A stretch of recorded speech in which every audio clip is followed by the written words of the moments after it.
जिन पर चोरी से बचाने की जिम्मेदारी थी, जिन पर चोरी पकड़ने की जिम्मेदारी थी, उन्होंने ही चोरी करने में मदद करवा दी। कुछ यही लब्बो-लुआब है हिंडनबर्ग की उस रिपोर्ट का, जिसमें सेबी चीफ पर गंभीर आरोप लगाए गए। आप याद कीजिए, पिछली बार भी अडानी के शेयर्स के दाम काफी गिरे थे जब हिंडनबर्ग की एक रिपोर्ट आई थी। विपक्ष को एक बड़ा मौका मिला था। अडानी नंबर 2 से गिरते गिरते 20 से बाहर हो गए थे। वक्त बदला, अडानी फिर मजबूत हुए, लेकिन हिंडनबर्ग की एक और रिपोर्ट आई और एक बार फिर से चर्चा शुरू हो गई कि क्या मोदी सरकार अडानी को बचाने की कोशिश करती है? क्या सेबी चीफ जिन्हें अडानी पर नजर रखनी थी, उन्होंने ही अडानी के लिए गुपचुप रास्ते बनाए? अडानी ग्रुप हालांकि इससे इंकार कर रहा है, सेबी चीफ इससे इंकार कर रही है, लेकिन फिलहाल यह खबर चर्चा में है। खबर क्या है वो हम आपको बताते हैं। अमेरिकी कंपनी हिंडनबर्ग ने शनिवार को security exchange board of India यानी सेबी की चेयरपर्सन पर गंभीर आरोप लगाए। यह दावा किया कि सेबी प्रमुख जो हैं माधवीपुरी और उनके पति धवल बुच, वो अडानी ग्रुप से जुड़ी ऑफशोर कंपनी में उनकी हिस्सेदारी है। हालांकि सेबी प्रमुख की तरफ से इन आरोपों को निराधार और चरित्र हनन करने का प्रयास बताया गया। सेबी चेयरपर्सन ने सभी फाइनेंशियल रिकॉर्ड डिक्लेयर करने की इच्छा जाहिर की है। अपने पति धवल बुच के साथ ज्वाइंट स्टेटमेंट में कहा कि हमारा जीवन और फाइनेंस खुली किताब है। लेकिन यह खबर क्योंकि पिछली बार काफी हंगामा कर गई थी, लिहाजा लोगों में चर्चा केंद्र में है। अगर आपको नहीं याद तो याद दिला दें कि पिछले साल अडानी ग्रुप पर वित्तीय अनियमितता के आरोप लगाकर हिंडनबर्ग रिसर्च चर्चा में आई थी। विसल ब्लोअर दस्तावेजों के आधार पर हिंडनबर्ग ने दावा किया था कि बुच और उनके पति की मॉरिशस की offshore company global dynamic opportunity fund में हिस्सेदारी है। हिंडनबर्ग ने इस बार आरोप लगाया कि ग्लोबल डायनामिक अपॉर्चुनिटी फंड में कथित तौर पर अडानी ग्रुप के चेयरमैन गौतम अडानी के भाई विनोद अडानी ने अरबों रुपए निवेश किए। इन पैसों का इस्तेमाल अडानी ग्रुप के शेयरों के दामों में तेजी लाने के लिए किया गया। हालांकि अडानी ग्रुप कह रहा है कि हिंडनबर्ग ने अपने फायदे के लिए ऐसा किया है। हिंडनबर्ग रिसर्च की रिपोर्ट का अडानी ग्रुप ने खंडन किया है।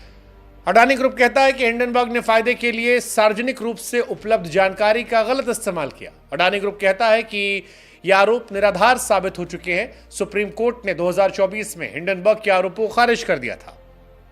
लेकिन कहानी जो है वो काफी अलग है। इस रिपोर्ट का अगर आपको समझना है बैकग्राउंड, तो क्या कहा गया वो समझाते हैं।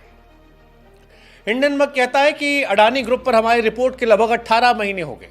रिपोर्ट में इस बात के पुख्ता सबूत पेश किए गए थे कि अडानी ग्रुप कॉरपोरेट इतिहास में सबसे बड़ा घोटाला कर रहा है। वो कहता है कि स्वतंत्र मीडिया पड़ताल में बात साबित करने के बावजूद सेबी ने कार्रवाई नहीं की। हिंडनबर्ग की तरफ से कहा गया कि हमारी रिपोर्ट में ऑफशोर मुख्य रूप से मॉरिशस बेस्ड शेल एंटिटीज के एक जाल को उजागर किया गया था, जिनका इस्तेमाल संदिग्ध अरबों डॉलर के undisclosed related party transaction, undisclosed investment और स्टॉक मैनिपुलेशन में किया गया था।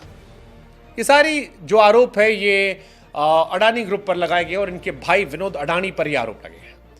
फिर कहा जाता है कि विनोद अडानी नियंत्रित कंपनी में टैक्स हेवन बर्मुडा में ग्लोबल डायनामिक अपॉर्चुनिटीज फंड में निवेश किया, जिसके बाद मॉरिशस में रजिस्टर्ड एक फंड IPI प्लस फंड में निवेश किया गया।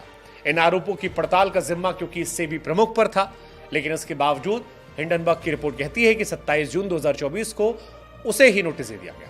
हालांकि इसके जवाब में हिंडनबर्ग ने तब कहा था कि सेबी के अडानी को गुप्त सहायता हमारे रिपोर्ट के पब्लिश होने के तुरंत बाद शुरू हो गई थी। हिंडनबर्ग सीधे सीधे आरोप जो है वो सेबी चेयरपर्सन और उनके पति पर लगा रहा है कि वो अडानी ग्रुप में इनडायरेक्टली हिस्सेदार है। हालांकि अडानी ग्रुप की तरफ से सेबी प्रमुख माधवी बुच, उनके पति की तरफ से इस बात को लेकर खुलकर कह दिया गया कि ऐसा नहीं है। लेकिन ये आरोप जो है ये गंभीर है। इसी वजह से सोशल मीडिया से लेकर हर जगह पर फिलहाल ये चर्चा के केंद्र में है। इनको लेकर सरकार पर भी सवाल उठाए जा रहे हैं। विपक्ष के तमाम नेताओं ने इसको लेकर सोशल मीडिया पर पोस्ट किया है और कहा है कि सेबी क्या अडानी ग्रुप की मदद कर रही थी। इसको लेकर आरोप प्रधानमंत्री नरेंद्र मोदी पर भी विपक्ष के नेताओं ने लगाए हैं कि नरेंद्र मोदी ने जिस सेबी चेयरपर्सन को अडानी ग्रुप पर नजर रखने के लिए रखा था, उन्होंने ही इनडायरेक्टली चुपचाप अडानी ग्रुप की मदद कर दी। ऐसे गंभीर आरोप लगाए गए हैं। इससे पहले भी 24 जनवरी 2023 को हिंडन ग्रुप ने अडानी ग्रुप को लेकर एक रिपोर्ट पब्लिश की थी, जिसके बाद अडानी ग्रुप के शेयरों में काफी गिरावट आई थी। हालांकि बाद में रिकवरी आई उस वक्त भारतीय शेयर बाजार regulatory security exchange board of India यानी सेबी ने हिंडनबर्ग को 46 पेश का कारण बताओ नोटिस भेजा था। अब हिंडनबर्ग की दोबारा रिपोर्ट आई है, देखते हैं इस बार क्या होता है। हिंडनबर्ग तो कह रहा है कि सेबी धोखेबाजों को बचा रहा है। उनकी तरफ से कहा गया कि हमारे विचार में सेबी ने जिम्मेदारी की उपेक्षा की है। ऐसा प्रतीत होता है कि वो धोखाधड़ी करने वालों से निवेशकों की रक्षा करने की बजाय धोखाधड़ी करने वालों की रक्षा करने का अधिक प्रयास कर रहे हैं। ये मामला आगे आने वाले समय पॉलिटिकल और होगा, क्योंकि सीधे सीधे हिंडनबर्ग कह रहा है कि भारतीय बाजार के सूत्रों से चर्चा में हमारी समझ में आया कि security exchange board of India के अडानी ग्रुप को गुप्त सहायता हमारी जनवरी की रिपोर्ट के बाद शुरू हुई थी। हमारी रिपोर्ट में पता लगा कि इससे भी ने पर्दे के पीछे ब्रोकर्स पर अडानी के शेयरों में शॉर्ट पोजीशंस को क्लोज करने का दबाव डाला।